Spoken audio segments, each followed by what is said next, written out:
Perfect. Today's daf is daf nun, and we're up to the third line. Rabbi Akiva is kaddish le brate de kalba savur. Rabbi Akiva engaged Rachel, who was the daughter of Kalba Savua. Kalba Savua was one of the wealthiest, if not the wealthiest person in the Jewish community. And perhaps this Agadita that we're learning here follows the previous Gemara about Rabbi Yehuda, who was such a poor person.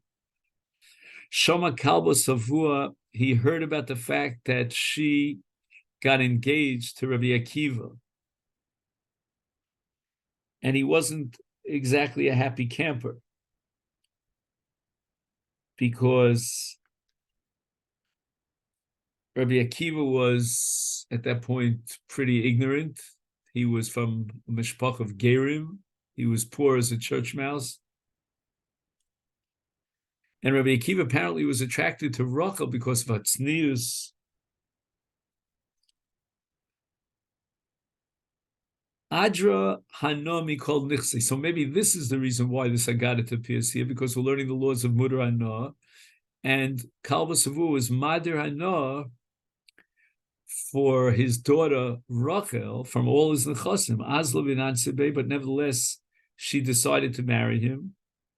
But she did it besitva during the winter months, and they were freezing cold. They didn't have blankets to cover themselves. Havaganu, they slept Bei Tivna, in the Beis HaTeven, where the straw was.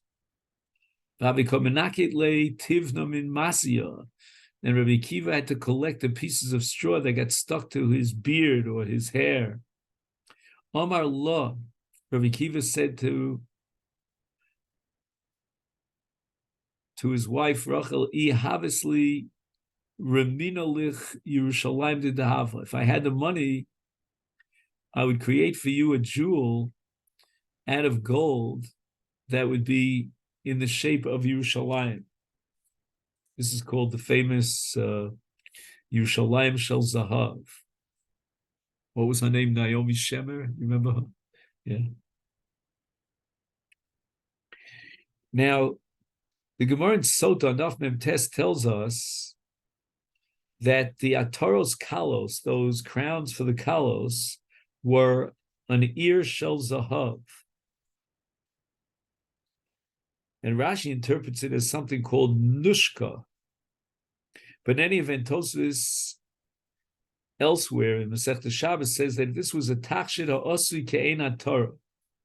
So it was a beautiful ornament, a piece of jewelry that was in the shape of a crown. Now, this is questionable because the Gemara in Sota says they made a gzera that we shouldn't wear ataros, shel chasanim v'kalos.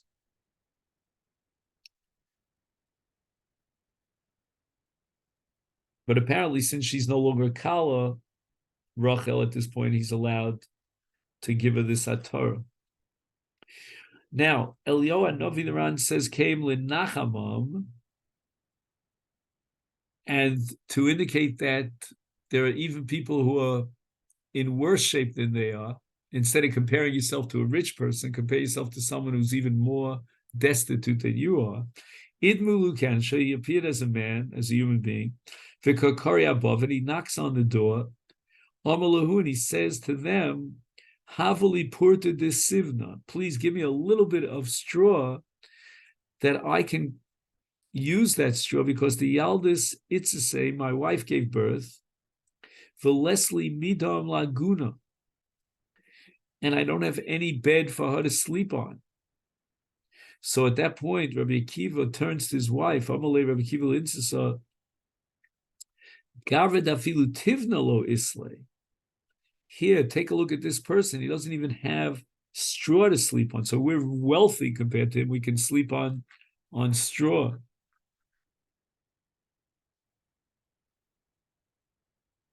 Amrole.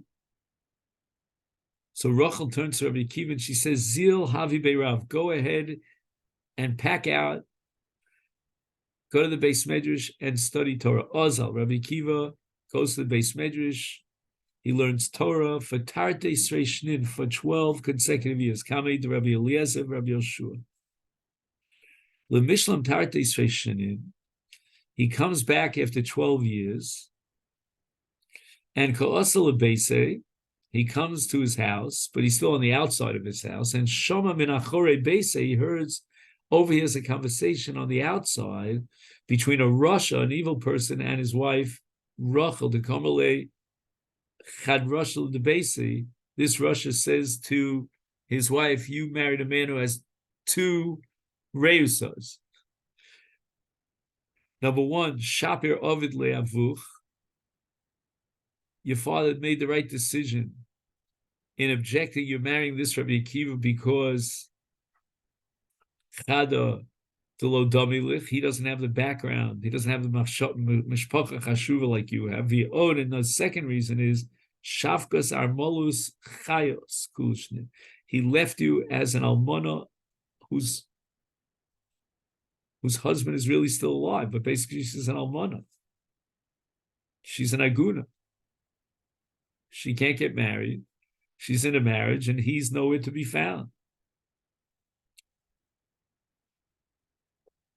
And boy, was this Russia surprised by her response. Amar Lei, she said to him, if he would listen to me, she didn't know that he was listening, then I would say to him, Lehevi tarti shnin achraynas. Go for another 12 years and learn. So Rabbi Akiva, when he overhears this conversation, declares, Hold the Havas li Rashusa, since she gave me Rashus, to go back for another 12 years, Ahedel Achori, I'm going to turn around. And Reb Chaim Shulevitz, the great Rosh Yeshiva of the Mir, says, turn around, meaning I'm not even going to go into the house, say hello, get a hug, drink a cup of coffee, turns around, goes back to the Beis Medrash. Hadar says Reb Chaim Shulevitz, because 12 and 12 are two separate entities.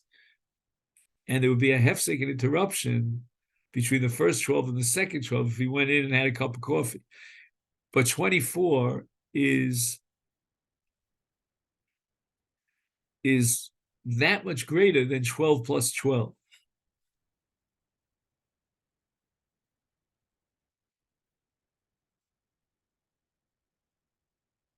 I think you'd say it's a geometric increment.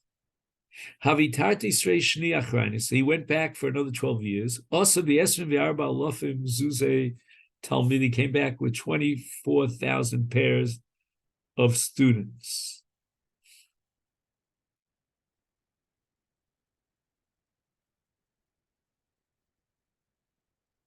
Nafuk Kuli Alma Liapi. The whole tzibur came out to greet Rabbi Akiva and his Talmidim. The Afi and also his wife, Kamas Lemefik Liape, she stood up to go towards him. Omar Allah, Hu Rishi, Viatla Hecha, where are you going?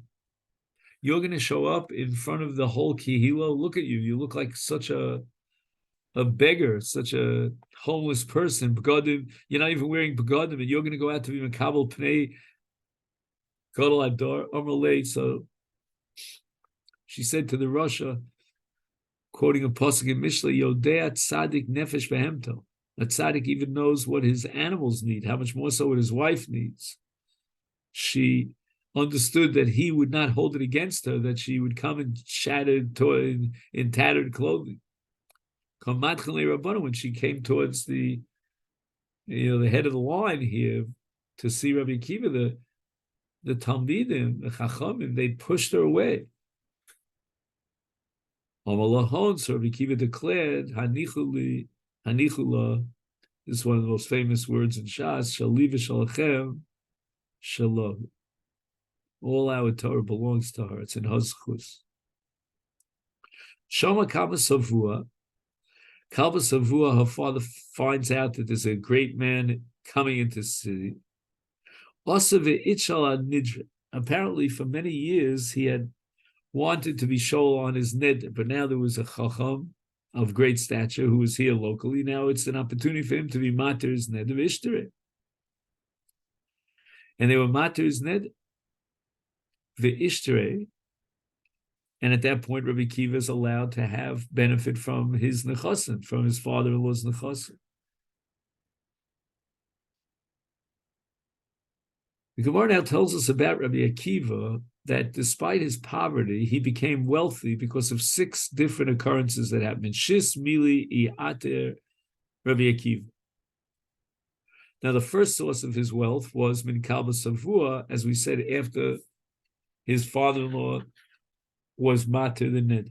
But there were other instances. Number 2, Min Ila Disfinta. Apparently, in the front part of the boat of a ship, they used to make a shape of an ayal. Ayal is swift, right? It's a deer that runs swiftly, so the sfina should go quickly.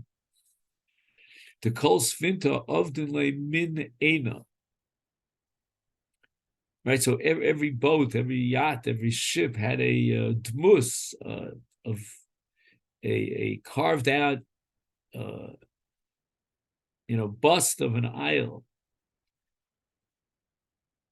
And Zimnechat, now we have to add one important point here, that they used to fill up this isle, this fake isle, with money inside its kishkis key. And this has to do with different kinds of nichush and so forth. Zimnechada and Shia. One time they forgot the isle al kef yama on the chofayam. Also, who Rabbi Kiva found it, the ashkeche, and he took it. Now the Gemara tells us elsewhere in Shas that Rabbi Akiva, wanted to return it to them, and they were so impressed by it that they said, all right, you keep it for yourself. Number 3, Umin Gavza. Gavza is a kind of a little cashier box, safe box. And the Yishmaelim that were sailors out on the open seas, they would put money, kesef and so forth, into these safe boxes. Rabbi Akiva offered those who were in charge of the ship for Zuzan. That was, I guess, his Dmei Knisa. Amaluhu Aisili Midam. I want something in return. They didn't find anything. Ela Gavza. They found this little cashier box that was used to hide money, al kefiyama, on the chofaya. Asiu, they brought it to him. Amrule, they said to Rabbi Akiva, Avid marona ale, wait for us, our master, and we'll try to find other things. Ishtakach dahavi mole dinri. He opened up this teva, and lo and behold, he finds it's full of dinre kesef. It's tremendous of value. The Zimna, now why was this, or how is this safe box found? Zimna Chadatovasfina, there was a boat that went down, sunk to the bottom of the sea. The Kule Iska Havi Mochis Bahu Gabza. And all the money that was collected in this boat was placed into this cashier box, this little safe box, which went down to the bottom of the sea together with the ship. Rabbi Akiva found it, apparently it surfaced. Demin Disrukisa. And it belonged to that group of Yishmaelim. Now we're up to number 4. Umin Machonisa, Sora Nachris. One time, Rabbi Akiva and his Talmidim needed mos, and they went to borrow money from this Matronisa. And she responded to Rabbi Akiva, I'm going to lend you this money, and we need cosigners. We need guarantors. HaKadosh Baruch Hu, Almighty God, and the river and the sea, the Yam, will be our Ravim. They will pay up in event that you default on the loan. And she sets up a time for Rabbi Kiva to come back and pay the loan, but unfortunately, Rabbi Kiva took ill. So the Machanusa went to the Sfas Hayam and she declared, Ribono Shel Olam, I know that Rabbi Akiva is not well, and that's why he's not coming to pay up his chol. But remember, please, that you accepted arvus for this halva, and HaKadosh Baruch Hu did a miracle, and the daughter of the Kesar became mentally ill, and they took an argaz that was full of avodim tovis margolios, and they threw it into the Yam. I'm sorry, and she threw it into the Yam, right? She had lost it. She was not working with a full deck. Now, this Yam carried this,